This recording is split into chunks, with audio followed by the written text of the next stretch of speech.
Hello，大家好，我是吴为。画面上看到的这个，你就知道我接下来要介绍什么东西了哈。没有错，就是 MS Cube MS3X。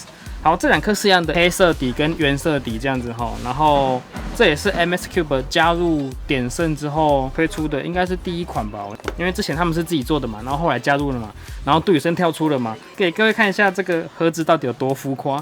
威龙 WRM 哈，一件事有没有？蛮大盒的，你看比下来之后就是小一号嘛，或者是像这个 MGC EVO 2代哈，虽然高一点，可是就是小一号嘛。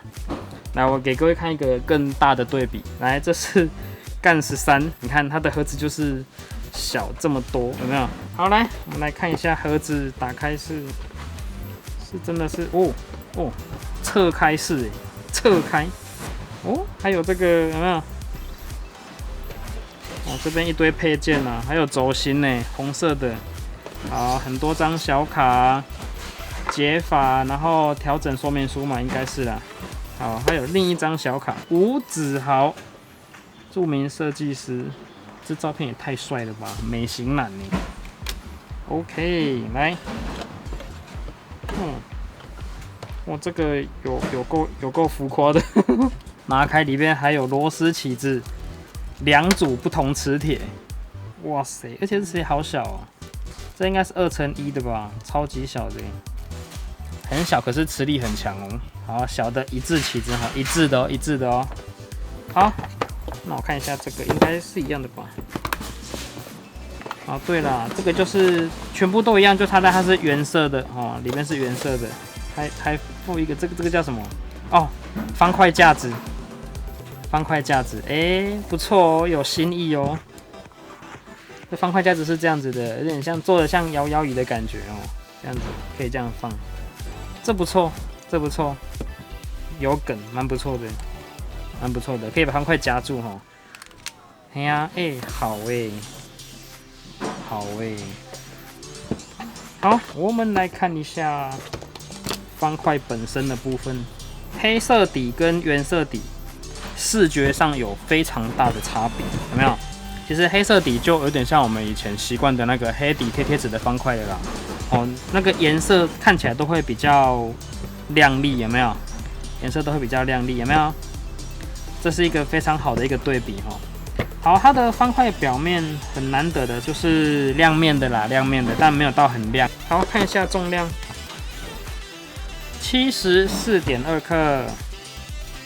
74.1克，好，这个是误差值啊，比56小一点，是55.6，我估计它可能是想要做成55.5了。好，所以它比56小一点，好，那比55再大一点这样子。好，来感受一下它这个刚拆封的手感，这个手感非常的似曾相识，你知道吗？很像是那个。磨合的蛮好的，然后又偏硬的风扇那种感觉。它转起来磁力其实不强啦，不算太强哦。可是我觉得吸力都可以有达到它那个标准啦。然后转起来是偏黏的，然后手感震动感觉很软。哦，它的纹路这个叫什么盾牌纹吗？有点像盾牌放射状的蜘蛛网的感觉，盾牌纹。每家都有不同的纹路哈，那我们之后要做什么纹路好嘞？好，黑色的话，这个我个人的感受啦，主观感受，我觉得黑色比较硬一点，原色比较软一点，不然我闭上眼睛自己拿来喝啊。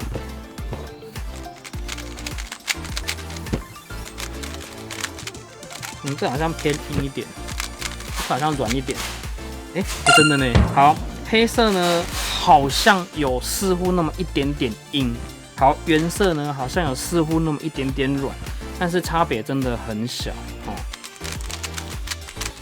而且它的正容错其实就是普通方块的水准，是真的也都不错了，但是它的内容错感受比我以为的大很多，这个有点惊艳哦，而且我记得它的上一代让我感觉玩具质感很重，这个不会的。这个 MS3X 有大幅进步哦。我看到它配件真的蛮多的哈，但我今天这开箱可能我只打算介绍到这边了，因为配件太复杂了。但是如果以这个手感，我觉得是很值得收藏、值得玩。这还是刚拆封已经超出我对这个品牌的想象印象了，这个大大加分，这个很好，这个很好。觉得蛮意外的，怎么没什么讨论这个？大家都在问天马，但我真的觉得天马，可以啦，不错啦。这个怎么有办法做成这样？我研究一下结构好不好？哇，里面超油的耶，难怪感觉那么闷哦，很闷很黏的感觉。哦，它的轴心结构设计的看起来好屌。哇塞，好炫炮的轴心哦，有没有？是有里面一个红色，外面再一个蓝色罩在外面。然后螺丝的不是铁的，是金属的螺丝哈。这个看起来就是徒手就可以调整它的这个，应该是弹力啦。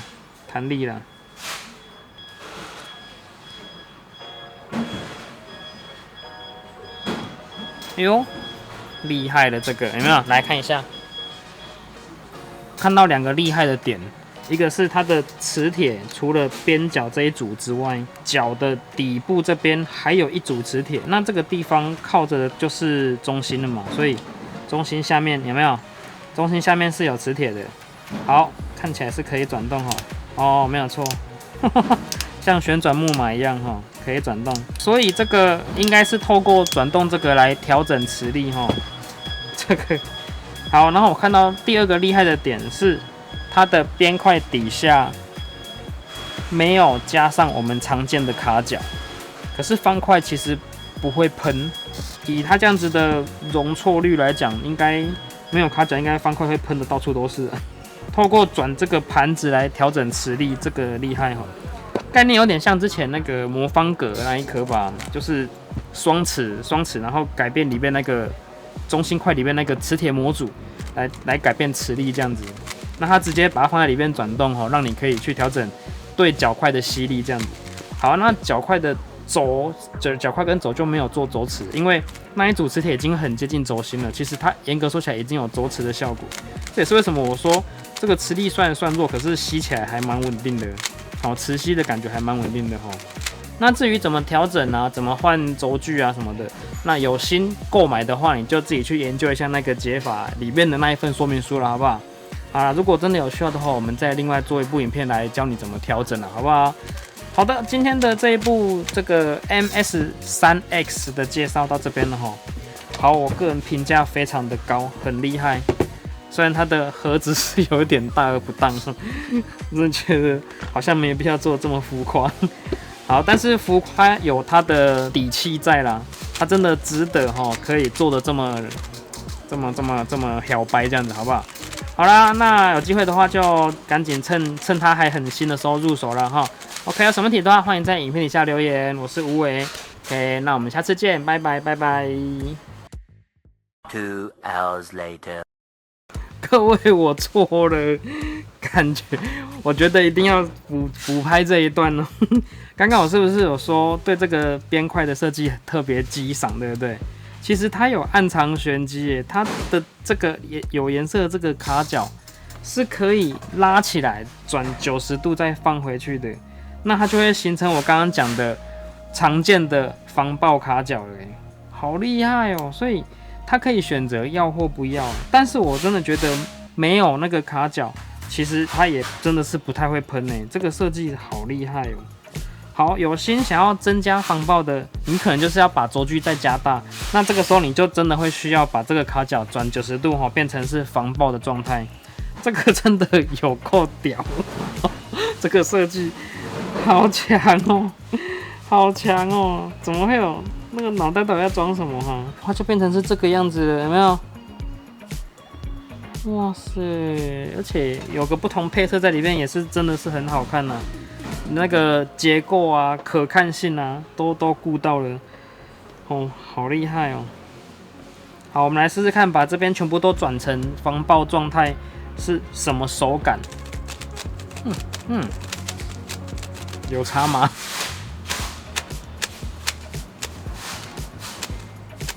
好像卡夹转出来好像没什么差是我的手太烂了吗？我觉得好像真的没什么差可能其实在这个状态下，那个凸出来的卡角没有碰到，好像其实这个影响真的也不大呢。我靠，这是比较难猜就是了。来看一下虽然我不确定能不能拍得到，我觉得在这个状态下，其实底下卡角不太会碰到，它真的是只有在你整个轴距很松的时候才会派上用场。所以在一般情况下，卡角有没有转90度，我觉得对手感差别不大。那当然，如果你是属于那种手法这个那你可能就还是需要把它转成90度防爆状态像我们这样子专业的玩家是不需要的。好的，那今天这个开箱到这边再做个补充了哈。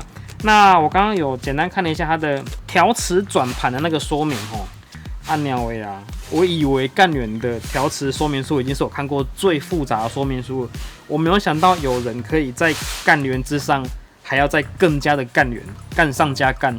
这个它的转盘竟然有磁吸的跟磁刺的，然后还有无磁的，我觉得何必？我们只是好像讲过这个话，我们只是玩个方块开心就好。你把它弄得好复杂，好，所以你很喜欢调整各种方块的各种参数的，那你一定要这个收藏一颗 MS3X 不管它会不会变成你的主力，我觉得它就是一个结构上的百科全书吧，就是基本上该有的它都做进去了，有够厉害的，而且重量什么的完全就是在一个旗舰方块的水准。好，表现的也非常的好啦，我真的是这样觉得啦。好 ，OK 啦，那应该有什么问题的话就不要问我了，好不好？自己去看说明书。OK， 我是吴伟，下次见，拜拜。